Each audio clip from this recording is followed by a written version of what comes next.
hear first the greetings of our distinguished guests. Today we have House Committee on Overseas Workers Affairs Chairperson and Tingog Party List Representative Jude A. Asidre, and House Committee on Women and Gender Equality Chairperson and Bataan First District Representative Geraldine B. Roman. Geraldine, you may proceed. Magandang umaga po sa ating lahat. We look forward to hearing your questions at syempre nagpapadalo sa press con na to. Kong Jude? Magandang umaga sa lahat. Sa dami ng nangyayari nitong mga nakaraang araw. Maraming salamat sa pagkakataong mabigyan linaw at mailad at bahagi sa inyo ang pananaw at opinion po ng inyong mga kinatawan sa Kongreso. Sana po'y maging makatulong itong ilang oras ng ating pagpapalitan ng mga tanong at sagot. Thank you for today's first question. Let us call Bibian Gulia from ABS-CBN. Good morning po. May I get your comment on the certification from the Philippine Statistics Authority saying wala pong record yung Mary Grace Piatos sa kanila, no birth, marriage, or death record? In effect, that certification means that Mary Grace Piatos does not exist. And that has serious implications, you know.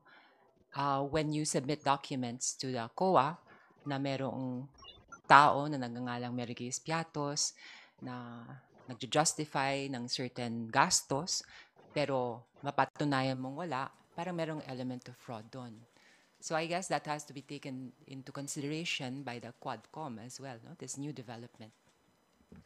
Maganda po na nanggaling na mismo sa PSA ang pagtitibay na wala hong taong nangangalang Mary Grace Piatos. At siguro tama lang po katulad ng sinabi natin kasama si Congresswoman Geraldine Roman, no, na tignan ng Committee on Good Government and Accountability kung anong implikasyon nito. Sabi nga natin, pag may nakita tayong mali sa isa, hindi malayong ganun din yung iba. May Latin dictum yun eh. Falsus in unum, falsus in omnia. So, from a legal standpoint, we find probably kung sa kuan pa, may basis po tayo na tanungin at suriin pa kung yung ibang mga resibo, yung ibang acknowledgement receipts, pareho din, kasing spurious din no acknowledgement receipt na pinirmahan ni Mary Grace Piatos.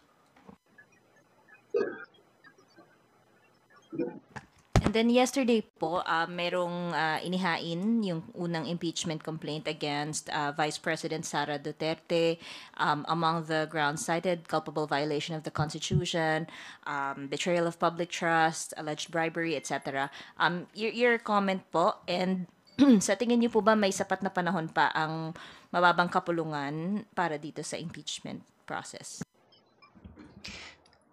Well, from a personal point of view, yesterday I was clear during an interview na hindi ako parang, I'm not inclined no, to push for an impeachment process. No? Kasi ito rin ang pananawagan sa amin ng Pangulo. I guess yung pananawagan ng Pangulo, hindi naman nangingialam siya sa aming mandato dito sa Kongreso, kundi pagpapaalala lamang na merong mga mahalagang issues na dapat naming harapin at talakayan dito sa Kongreso. Another point of view, from a purely constitutional point of view, bahagi po itong ng aming mandato sa Kongreso. Kung meron kung nag-file ng impeachment complaint, we have no choice but to process this complaint. It has to go through the entire process, no? From the filing, to the referral, to the Justice Committee, to the deliberations, the voting, and then if approved, referral to the Senate. Do we have material time to process this complaint? Looking back at the, natatandaan nyo yung Corona case, si Justice Corona, that took approximately around 4 months and a half. So the question is, ano bang break natin? December 21. Mababato na kaya yan sa Justice Committee. Tapos if we start by January, tapos magbe-break kami ng bandang Febrero, magre-resume kami dahil election year, bandang Mayo na, o kailan pa. But walang choice, kundi gawin ng trabaho ng Kongreso. So, nasa Justice Committee yan na sa aming kapulungan, and let's see what's going to happen. It's hard to say. Ako masasabi ko lang, no, siguro sa nitong paghahain ng impeachment complaint ng mga civil society groups sa isa lamang pagpapatunay na ang taong bayan mismo ay naghahanap ng accountability sa kanyang sa kanilang mga halal na pinuno, lalong-lalo na sa kasong to sa Vice Presidente. Ito na siguro naman, ito'y pagpapakita lang ng mga issue na nailahad ho sa mga iba't ibang pagdinig dito sa Kongreso, lalong-lalo na sa Blue Ribbon ng House. No? Ang sa atin lang ho bilang mga kinatawang ng tao, meron ho tayong mandato. We have the constitutional duty and we're bound by that mandate to act on all impeachment complaint filed with the House. No? Siguro kung ano yung timetable, yun po ay bubusisiin ng liderato ng House kasi syempre hindi lang ho sa filing at hindi lang ho sa proceeding sa mababang kapulungan, kailangan din natin tignan ang willingness din ng mas mataas ng mataas na kapulungan ng Senado kung may oras din sila for the trial. This is not to give excuses. Definitely, we are all for accountability. But then again, katulad ng sinabi ng ating Pangulo, ang mahalaga din dito ay hindi tayo ma-distract sa iba pang mahalagang gawain ng inyong Kongreso. Nandyan pa ho ang pag-ratify ng ating budget, nandyan pa po ang mga naiiwang mga batas ng ating ng legislative agenda ng administrasyong ito. Meron pa yatang 3 o 2 na naiiwan, although ito po ay mga pahabol na ho kasi ang kabuuan ho ng legislative agenda ay naipasa na ho ng House of Representatives.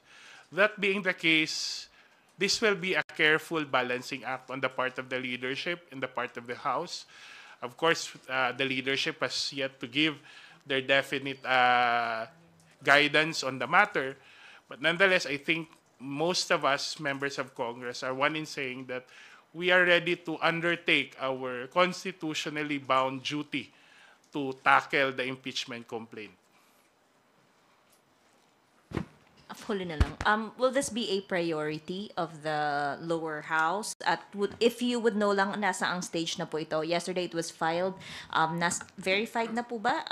At saang stage na po itong impeachment? It was filed yesterday, no, and we have 10 days for it to be referred by the Speaker to the plenary.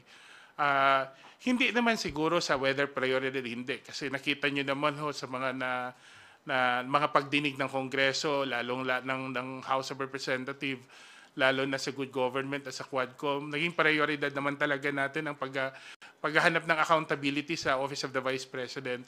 Ang difference lang sa impeachment, there are clear timelines that we need to observe. Siguro yun na muna sa ngayon, no? Kasi hindi naman ho ito katulad ng ibang legislation na walang deadline. Ito may mga deadline po kaming kailangan isaalang-alang at I think that would be part of our mandate to observe and undertake. That said, rest assured na kung ano mang processing, no, deliberations, they will be transparent and they will follow to the small letter, no, lahat ng dapat what we have to take in mind. For example, the questions of whether it is correct in form and in substance. And syempre, papakinggan natin lahat ng panig. Ano? Due process will be followed. And this is in accordance with what we have been fighting for the longest time. And the reason why there is a Quadcom, this is about the rule of law. We want to send a clear message to everyone. Kami po na gumagawa ng mga batas, syempre, kailangan namin i-uphold ang rule of law. Batas lamang po, walang sinisino, dapat lahat pantay-pantay. Thank you, Bibian. We will take the next questions from Mela Lismoras of PTV4. Hi, good morning po, Kongs. Reaksyon nyo lang po sa ilang pahayag na lumabas nitong mga nakalipas na araw. May statement po kasi yung DOJ na tuloy lang yung investigasyon nila kay Vice President Sara Duterte. Dito nga sa mga binitawan nitong pagbabanta sa buhay nila, PBBM, First Lady, and Speaker Romualdez. Ano pong masasabi nyo rito given na yun nga may impeachment complaint na rin versus Vice President Duterte? Well, that is a totally separate and independent process. Kanya-kanya tayong trabaho. Basta, as far as we're concerned, we have a mandate to process this impeachment complaint. Ngayon, we're not the ones who are going to tell the Justice Department to do their work. But we should let our government agencies do their work freely, independently, with transparency, with honesty. So, yun lang ang masasabi ko kasi ayoko makialam sa trabaho ng executive. I think it's also important for the people to understand the difference between the proceedings in DOJ at yung ginagawa ho natin sa Kongreso. Una sa DOJ po, ito'y separate na proseso po ng ekutibo involving the criminal liability ng mga ng Vice President. Yun po ay iba po sa proseso na pinagdadaanan naman sa mababang kulungan, which is impeachment, which is a political legislative procedure, no? Political legal procedure. In fact, we want to highlight also na ang trabaho din ng House is simply to impeach. Hindi rin kami ang magko-convict. Ang magko-convict po nun ay ang Senado. So it's good that we have all this better and sabihin na lang natin mas klarong appreciation ng mga proseso kasi alam nyo naman sa social media kung ano-anong sinasabi. Hindi ho ibig sabihin na pag na-impeach yun na yun. Meron pa hong laban sa Senado kung saan ang magiging prosecutors ang lower house naman sakasakaling umabot tayo sa puntong yon. Opo, and sa PNP naman, Kongs, kasi may sinabi ang PNP kahapon na wala pa rin silang info about the credible threat sa buhay ni VP Duterte. Sabi ni PNP spokesperson Jean Fajardo, may sinasabi po ang ating Vice Presidente na meron siyang documented threats. Pero yun nga, hindi pa po tayo nabibigyan ng kopya ng sinasabi niyang documented threats na ito. Ano pong masasabi niyo rito? Lalo pat ito rin yung pinagmulan nung kanyang outburst nga na humantong pa sa pagbabanta naman umano sa buhay ng nina President Marcos, First Lady, at Speaker Romualdez. This is how I look at it, you know. Honestly, wala akong naramdaman o na-perceive na pagbabanta sa buhay ng ating Vice Presidente. And looking at the videos of her threats against the President and her claim na siya ang pinagbabantaan ng buhay, parang ang interpretation ko doon ay parang it's a call for help. Maybe naghahanap siya ng simpatya mula sa kanyang mga supporters and it's non-existent para sa akin. Hindi ako naniniwalang may pagbabanta talaga sa buhay ni VP Sara. But what we have established and what we have seen is talaga merong pagbabanta sa buhay ng ating Pangulo. Alam niyo, sa totoo lang, tama po si Congresswoman Roman. Kung meron hong pagbabanta, isa lang ho ang narinig natin nagbigay ng pagbanta. Ang nagbanta lang ho ang Vice President. Kung naririnig natin sa mga iba't ibang news at iba't ibang mga report ng ating mga law enforcement agency, mamilitary man, mapulis, wala hong proof na meron hong attempts or threats sa buhay at safety ng ating Vice President.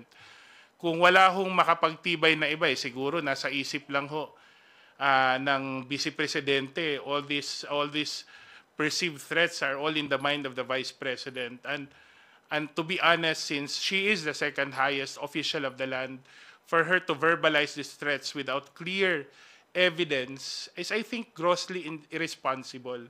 Kasi bilang presidential successor, itong mga pagbabanta nito will definitely affect the stability of our country.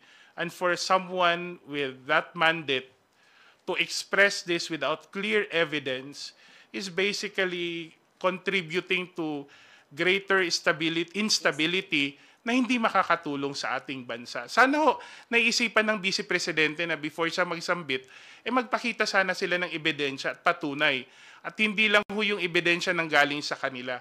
Sana po ito yung nasuri ng ating kapulisan at ng ating militar. Opo, sorry, last na po.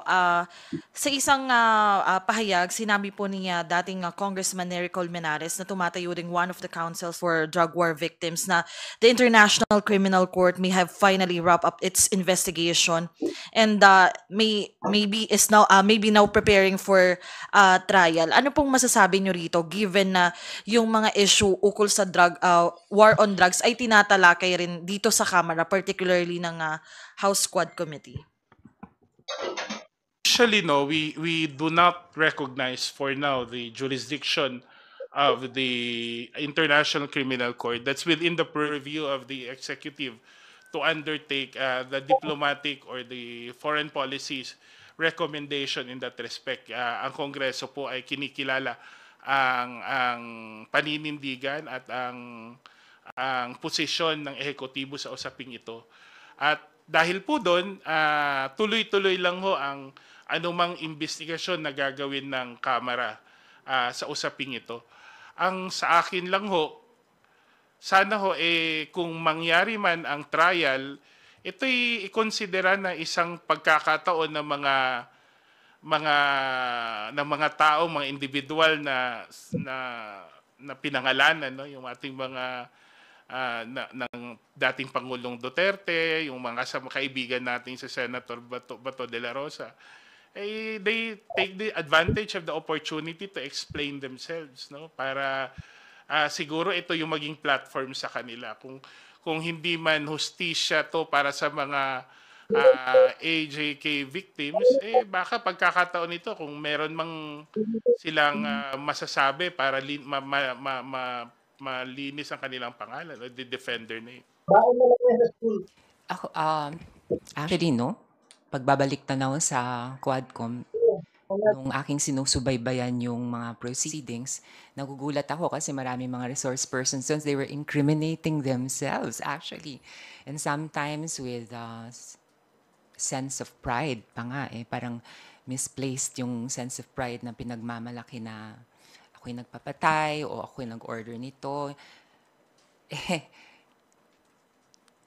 You will, by their own admission, no? So maybe a better venue would be the ICC that would give them the opportunity to air their sides, no? And also our friends in the Senate nga, si Senator Bato, si Senator Bong, baka yun na nga maging tamang venue para sa kanilang pagpapahayag, no? Ng mga katanungang sana sinasagot nila dito sa Quadcom, no? Pero hindi naman nangyari.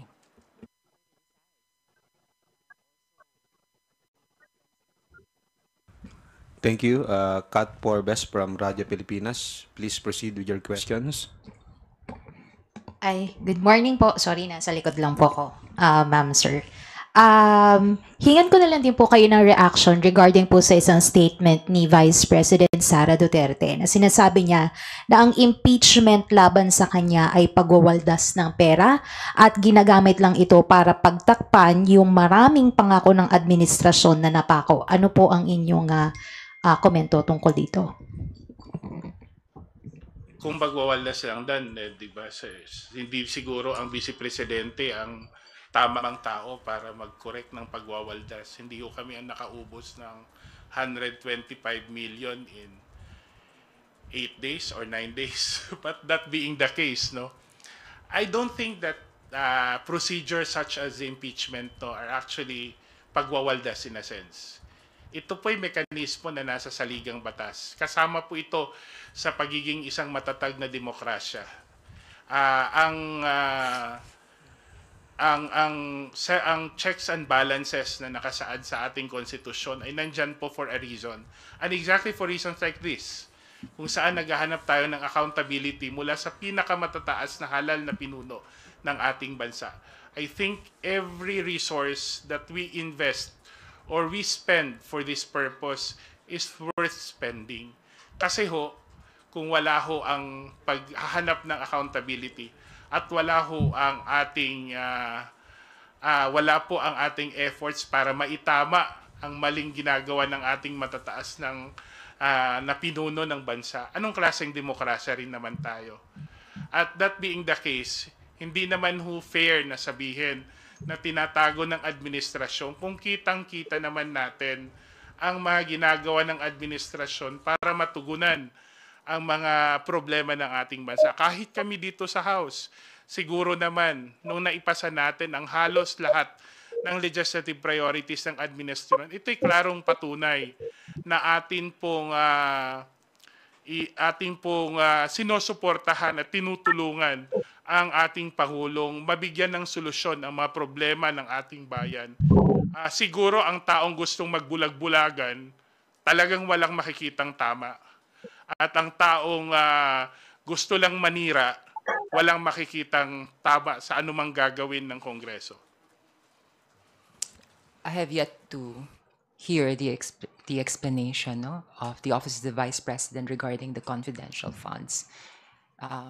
What could possibly constitute yung sinasabing pagwawaldas, no? So, nangyari na po itong impeachment processes even in the past, kay Justice Corona, I remember kay President Erap, no? Tapos si Justice Davide, maraming pangyayari. Are we to say na pagwawaldas din yun ng pera ng taong bayan? So, just let us do our work and we will see. No, that let the truth prevail. Yun lang po. Thank you po. Isang question lang din po regarding naman po sa programa po ng ating pamahalaan. One of your colleagues po, si Congressman Jervil Luistro, filed a bill para gawin na pong isang batas yung AKAP program. Sa paraan po ito, magiging regular na po siyang programa at regular na rin po yung pagpopondo. Ano po ang inyong take on this po? Push na yan. Support ko yan 100%. Nakita naman kahit sa aming distrito ang tulong na naibibigay sa mga pamilyang on the verge of poverty. Kasi sa ating mga existing programs like yung 4Ps, ang kinocover niyan yung sinasabing poorest of the poor. Pero sino ang umaagapay at tumutulong dun sa mga pamilyang halos, hindi naman sasabing poorest of the poor, but nearly there. And we want to prevent them from sliding down. Kahit na pang-alleviate lang panandalian. And sometimes that money is even used as puhunan sa mga maliliit na negosyo. So the institutionalization of AKAP, I think, is a welcome development. And I want to commend our colleague, Congresswoman Jinky Luistro, for this initiative. Madalas kong sinasabi na sa lahat po ng social amelioration program, isa po sa pinaka-epektibo at pinakamalaki ay ang return of investment ng ating gobyerno, itong AKAP. Bakit po? Contrary sa sinasabi ng nakakarami o marami, itong tinutulungan po ng AKAP, hindi po ito yung mga walang ginagawa, yung walang trabaho. In fact, ang basic na kailangan na requirement, kailangan kumikita. I think yung mga taong kumikita naman, nagtatrabaho, ngunit kinakapos lang ng konti sa kanilang pang-araw-araw, ay kinakailangan matulungan. No? We see their efforts, we see their productivity. In fact, we also see their contribution sa ating ekonomiya. Maliit man yung buwis sigurong binabayaran nila kumpara sa malalaking mga negosyante o mas nakakataas sa ating lipunan. Pero hindi natin maipapasawalang bahala yung contribution nila. At sa tingin ko, itong pagkakataon na matulungan, katulad ng sinabi ni Congresswoman Roman, no? Itong pagkakataon na matulungan ng ating mga kababayang may kapusakita ay malaking bagay, lalong-lalo na sa kanilang pamilya, dahil marami sa ito ay mga breadwinners. Diba? Ito talaga, breadwinners, and that goes a long way to amplify. At nagpapasalamat tayo kay Congresswoman Luistro na naisipan niyang mag-file ng bill. At I think from on the part of Tingog Party List, no, buong-buo ang ating suporta sa institutionalization. At contrary sa sinasabi ng iba na ginagawa nating ayuda nation ng Pilipinas, gusto ko lang ituon ang atensyon nila.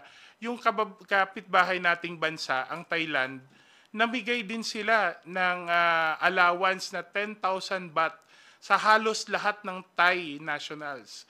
Kasi naniniwala sila na kung maibibigay at may pamamahagi ang tulong na ito, hindi lang matutulungan yung individual at ang kanyang pamilya, kundi magkakaroon ito ng ripple effects sa maliliit na mga negosyante at sa kabuuan ng ekonomiya.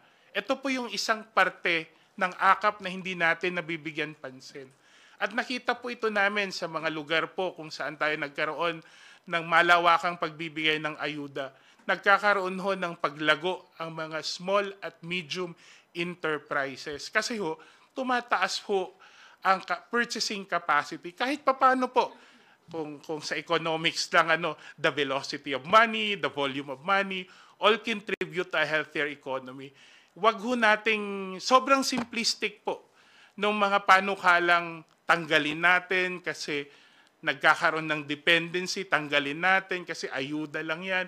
Hindi ho, meron siyang malaking macroeconomic impact na kailangan ma-appreciate. Kaya yung mga panawagan na alisin ang akap, sana po itignan nila yung merito ng programa at mapapag-aralan na hindi lang yung individual at yung kanyang pamilya ang natutulungan, pero buong lipunan, buong bansa po ang natutulungan itong economic stimulus na dulot ng akap.